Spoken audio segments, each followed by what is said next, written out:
வணக்கம். தமிழ் பிளஸ் பிரதான செய்தி அறிக்கையோடு இணைந்திருக்கின்ற முதலில் இன்றைய நாளுக்கான தலைப்புச் செய்திகள். அன்று யுத்தம், இன்று போதை, யாழில் ஜனாதிபதி அனுர கவலையோடு தெரிவிப்போம். முழு நாடுமே ஒன்றாக எனும் செயற்பாடு யாழில் நேற்று உத்தியோகபூர்வமாக ஆரம்பம். யாழில் சாபக்கேடான அரசியல் முன்னெடுப்பு, தமிழரசு கட்சி மீது அமைச்சர் சந்திரசேகர் பாய்ச்சல். பூசா சிறைச்சாலையில் அமைதியின்மை, 6 கைதிகள் இடமாற்றம். போராட்டங்களில் பலியானோர் எண்ணிக்கை 3000 தாண்டியது, ஈரானில் தொடரும் பதற்றம். இனி விரிவான செய்திகள். அன்று யுத்தம் காரணமாக தமது பிள்ளைகள் பற்றி பயந்து வாழ்ந்த வடக்கின் பெற்றோர்கள் இன்று போதைப்பொருள் காரணமாக தமது பிள்ளைகள் குறித்து அச்சத்துடன் வாழ வேண்டியுள்ளது என்று ஜனாதிபதி அனுரகுமார திசாநாயக்க தெரிவித்துள்ளார்.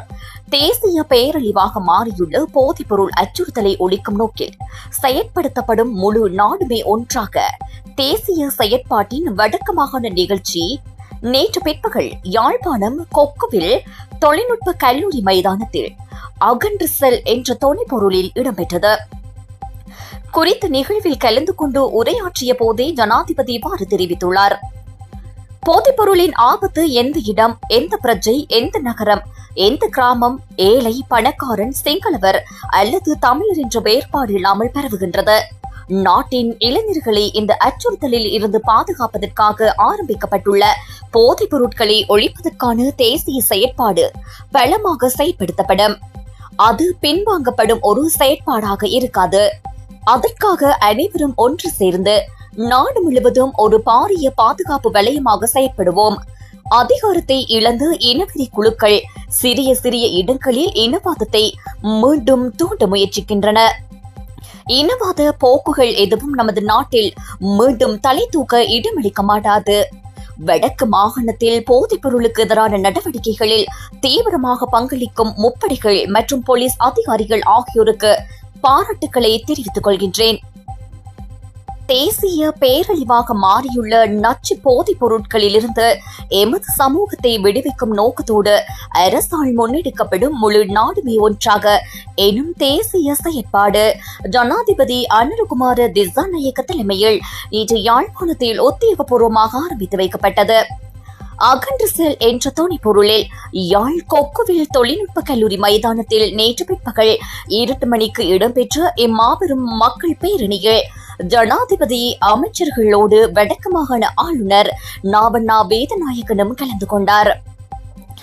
யாழ் வேம்படி மகளிர் உயர்தர பாடசாலை மாணவிகளின் வரவேற்பு நடனத்தோடு ஆரம்பமான நிகழ்வில் யாழ்ப்பாணம் மாவட்ட செயலாளர் மானா பிரதீபன் வரவேற்புரையை நிகழ்த்தினார். அதனைத் தொடர்ந்து கோப்பாய் ஆசிரியர் பயிற்சி கலாசாலை அதிபர் சந்திர மௌலிசன் லலிசன் உரையாற்றினார். போதை ஒழிப்பு நடவடிக்கைகளில் மிக சிறப்பான செயற்பாடுகளை வெளிப்படுத்திய போலீஸ் உத்தியோகத்தர்களை பாராட்டி ஜனாதிபதி கௌரவிப்புகளை வழங்கி வைத்தார். நிகழ்வின் மிக முக்கிய அம்சமாக போதைப் பொருட்களிலிருந்து விலகி இருப்போம் எனவும் சமூகத்தை பாதுகாப்போம் எனவும் உறுதியளிக்கும் சத்திய பிரமாணம் ஜனாதிபதி முன்னிலையில் ஆயிரக்கணக்கான மக்களால் மேற்கொள்ளப்பட்டது. இந்நிகழ்வில் பொதுமக்கள் பாதுகாப்பு மற்றும் நாடாளுமன்ற அலுவல்கள் கௌரவ அமைச்சர் ஆனந்த் விஜயபால, யாழ் மாவட்ட நாடாளுமன்ற உறுப்பினர்களான ஜெய் ரஜீவன், கானா இளங்குமரன், எஸ் ஸ்ரீபவானந்தராஜா ஆகியோர் கலந்து கொண்டனர். அத்தோடு யாழ்ப்பாண மாவட்ட செயலர், மாவட்ட செயலக அதிகாரிகள், திணைக்கள தலைவர்கள், பெருந்திரளான பொதுமக்கள், பாடசாலை மாணவர்கள் என பலரும் கலந்து கொண்டிருந்தமை குறிப்பிடத்தக்கது. யாழ்ப்பாணத்திலும் சாபக்கேடான அரசியல் முன்னெடுக்கப்படுகின்றது. அவ்வாறான அரசியலில் இருந்தும் நாம் மீள வேண்டும் என்று கடற்றொழில், நீரியல் மற்றும் கடல் வளங்கள் அமைச்சர் ராமலிங்கம் சந்திரசேகர் தெரிவித்துள்ளார். முழு நாடுமே ஒன்றாக எனும் தேசிய செயற்பாடு ஜனாதிபதி அனுரகுமார திசாநாயக்க தலைமையில் நேற்று பிற்பகல் யாழ்ப்பாணத்தில் உத்தியோகபூர்வமாக ஆரம்பித்து வைக்கப்பட்டது. அகன்று செல் என்ற தொனிப்பொருளில் யாழ்ப்பாணம் கொக்குவில் தொழில்நுட்ப கல்லூரி மைதானத்தில் இடம்பெற்ற நிகழ்வில் உரையாற்றிய போதே அமைச்சர் மேற்கண்டவாறு தெரிவித்தார். போதைப் பொருளுக்கு எதிராக நாட்டு மக்களை அணி திரட்டும் செயற்பாடு முன்னெடுக்கப்பட்டு வருகின்றது. கொழும்பில் இதற்குரிய ஆரம்பகட்ட நடவடிக்கை இடம்பெற்றது. 2வது நிகழ்வு அம்பத்தோட்டையில் நடைபெற்றது. 3வது மாநாடு யாழ்ப்பாணத்தில் நேற்று இடம்பெற்றது. போதைப்பொருள் பாவனைக்கு எதிராக கிராமிய மட்டத்தில் பிரச்சாரம் முன்னெடுக்கப்பட்டு மக்கள் அணிதிரட்டப்பட்டு வருகின்றனர். போதைப்பொருள் பாவனையிலிருந்து எமது இளைஞர்களை மீட்க வேண்டும். இளைஞர்கள் போதைப்பொருள் பிசாசிடம் சிக்காமல் இருப்பதற்குரிய நடவடிக்கைகள் முன்னெடுக்கப்பட வேண்டும். போதைப்பொருள் என்ற அரக்கனோடு சில அரசியல் அரக்கர்களும் இணைந்துள்ளனர் என்பது கசப்பான உண்மையாகும். யாழ்ப்பாணத்தை கட்டியெழுப்பும் போது யாழின் மரபுரிமை, கலாசாரம், கௌரவம், அடையாளம் என்பவற்றை பாதுகாத்து அதனை செய்யுமாறு ஜனாதிபதி எனக்கு ஆலோசனை வழங்கியுள்ளார். அதேவேளை கொழும்பில் கோட் ஷூட் அணிந்து யாழில் வேட்டையோடு அரசியல் பேசும் நபர் யாழில் வரவுள்ள சர்வதேச மைதானத்துக்கு எதிராக வழக்கு போட போகின்றாராம். எமது அரசால் முன்னெடுக்கப்படுகின்ற நடவடிக்கைகளுக்கு எதிரானவர்களாக இவர்கள் மாறியுள்ளனர் என்பதை இது வெளிப்படுத்துகின்றது. இந்நிகழ்வுக்கு தமிழரசு கட்சியினர் உட்பட அனைவரும் நாம் ஒத்துழைப்பு விடுத்தோம். ஆனால் எவரும் வரவில்லை. நிகழ்வுக்கு போனால் ஒழுக்காற்று நடவடிக்கை எடுக்கப்படும் என கிளிநொச்சி அண்ணனுக்கு கோட்ஷூட் நபர் கூறினாராம். இப்படித்தான் சாபக்கேடான அரசியல் யாழ்ப்பாணத்தில் உள்ளது. இந்நிலையில் இருந்து நாம் மீள வேண்டும். யாழ்ப்பாணம் வெடமராட்சி கிழக்கு கட்டைக்காடு கிழக்கு பகுதியில் நேற்றிரவு கேரள கஞ்சாவோடு ஒருவர் கைது செய்யப்பட்டுள்ளார். நேற்றிரவு கட்டிக்காடு கிழக்கு பகுதியில் மருதங்கடி போலீசாரால் திடீர் சுற்றிவளைப்பு மேற்கொள்ளப்பட்டது. இச்சுற்றிவளைப்பின் போதே சந்தேகத்திற்கு இடமாக நின்று கொண்டிருந்த குறித்த நபரை போலீசார் சோதனை செய்தனர். அப்போது உடமையில் 150 கிலோ கேரள கஞ்சாவை உரிய நபர் வைத்திருந்ததாக சுட்டிக்காட்டப்பட்டுள்ளது. மருதங்கேணி போலீஸ் நிலையத்தில் குறித்த நபர் தடுத்து வைக்கப்பட்டு விசாரணைக்கு உட்படுத்தப்பட்டுள்ளார்.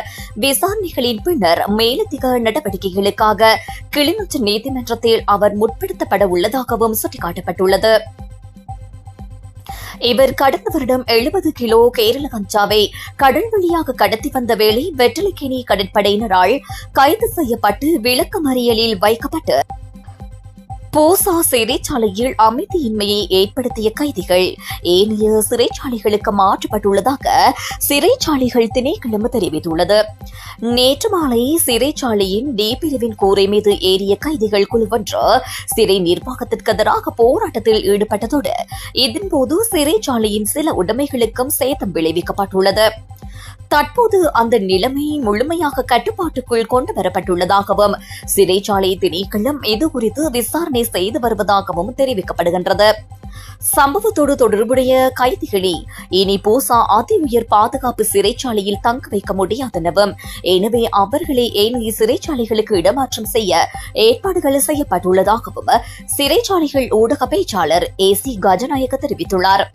அதற்கமைய குறித்த சம்பவத்தோடு தொடர்புடைய 6 கைதிகள் 3 சிறைகளுக்கு மாற்றப்பட்டுள்ளனர்.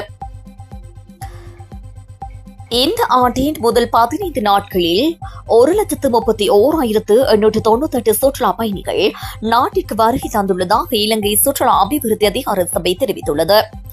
மேலும் அதிக எண்ணிக்கையிலான சுற்றுலா பயணிகளின் வருகை நேற்று முன்தினம் பதிவாகியுள்ளதாகவும் அன்றைய தினம் 10,483 சுற்றுலா பயணிகள் வருகை தந்ததாகவும் தெரிவிக்கப்பட்டுள்ளது. இந்தியாவிலிருந்து அதிக எண்ணிக்கையிலான சுற்றுலா பயணிகள் வருகை தந்துள்ளதாகவும் 23,786 பேர் இவ்வாறு வருகை தந்ததாகவும் சுற்றுலா அபிவிருத்தி அதிகார சபை மேலும் சுட்டிக்காட்டியுள்ளது. கூடுதலாக ரஷ்யா, இங்கிலாந்து மற்றும் ஜெர்மனியிலிருந்தும் அதிக எண்ணிக்கையில் சுற்றுலா பயணிகள் நாட்டிற்கு வருகை தந்துள்ளமை குறிப்பிடத்தக்கது. ஈரானில் நடைபெற்று வரும் அரசாங்க எதிர்ப்பு போராட்டங்கள் காரணமாக இதுவரை 3,090 பேர் உயிரிழந்துள்ளனர் என வெளிநாட்டு ஊடகங்கள் செய்தி வெளியிட்டுள்ளன. அமெரிக்காவின் பொருளாதார தடை, பணவீக்கம், சமீபத்தில் அறிமுகப்படுத்தப்பட்ட எரிபொருள் விலை மாற்றம் ஆகியவையே இந்த நெருக்கடிக்கு முக்கிய காரணங்களாகும்.